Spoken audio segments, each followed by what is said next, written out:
বছর দুয়েক আগে মৃত্যু হয়েছে বোনের। হারিয়েছেন ভাগ্নে ভাগ্নিকে। এখনও পর্যন্ত খোঁজ নেই তাদের। আর তাই সুবিচারের আশায় এবং ভাগ্নে ভাগ্নির খোঁজ পেতে দুর্গাপুর থেকে সাইকেলে রাজভবনের উদ্দেশ্যে রওনা দিয়েছেন প্রসেনজিৎ স্বর্ণকার। তিনি বলছেন যে বিগত 2 বছরে অনেকটা সময় পেরিয়েছে, কিন্তু এখনও তিনি ভাগ্নে ভাগ্নির খোঁজ পাননি। তারা বলছেন তাদের বোনকে হত্যা করা হয়েছে, কিন্তু খুনি এখনও ধরা পড়েনি। তাই তার রাজভবন যাত্রা।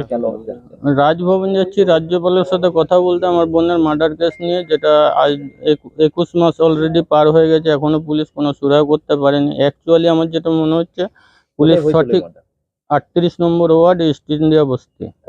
জানিয়েছি, আমি রাজ্যপালকে জানিয়েছি, সিএমকে জানিয়েছি, কলকাতা হাইকোর্টকে জানিয়েছি, দুর্গাপুর আসানসোল কমিশনারকে এবং এসডিএমকে জানিয়েছি। শুধু জানিয়েছি নয়, দুবার আমি লিখিত চিঠি করে জানিয়েছি। আমরা চাইছি আগে কিলার ধরা পড়ুক, তার আগে আমার বাচ্চা ভাগনা ভাগ্নি দুটো মিসিং, যে তারা মানে জীবিত রেস্কিউ হোক, আমি ফিরে পাই।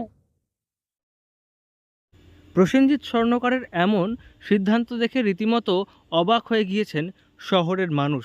কিন্তু বোনের জন্য সুবিচার পেতে এবং ভাগ্নে ভাগ্নিকে যাতে সুস্থ স্বাভাবিক অবস্থায় উদ্ধার করা যায়, এই দাবি নিয়েই তিনি রাজভবন যাচ্ছেন রাজ্যপালের সঙ্গে দেখা করতে। এবং সাইকেলে চড়ে তিনি দুর্গাপুর থেকে রওনা দিয়েছেন। দুর্গাপুরের এবিএল টাউনশিপের নিজের বাড়ি থেকে তিনি বেরিয়েছেন রাজভবনের উদ্দেশ্যে। এবং পরিবারের সদস্যরা তারাও বলছেন যে ছেলে যাতে সুস্থভাবে রাজভবন পৌঁছতে পারে এবং সেখান থেকে ফিরে আসতে পারেন, সেই প্রার্থনা রয়েছে। পাশাপাশি একই সঙ্গে যাতে তার মৃত বোনের কারণ জানা যায় এবং ভাগ্নে ভাগ্নিকে উদ্ধার করা যায়, সেটাও চাইছেন তারা। আজকে রাজভবন গেল কেন? সে বোনের সুবিচার পাওয়ার জন্য।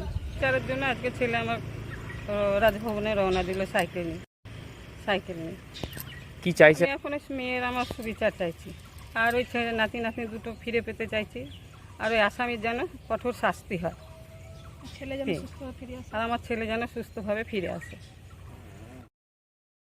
উল্লেখ্য, বছর দুয়েক আগে দুর্গাপুরের অঙ্গদপুর এলাকা থেকে উমা খাতুনের দেহ উদ্ধার করা হয়।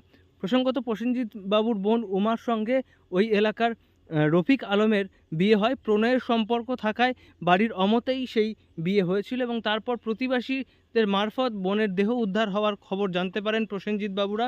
এবং তারপর থেকে দামোদরের দিয়ে বয়ে গিয়েছে অনেক জল, কিন্তু এখনও তারা ভাগ্নে ভাগ্নির খোঁজ পাননি, বোনের মৃত্যুর সঠিক কারণ জানতে পারেননি। তাই তার এই পদক্ষেপ।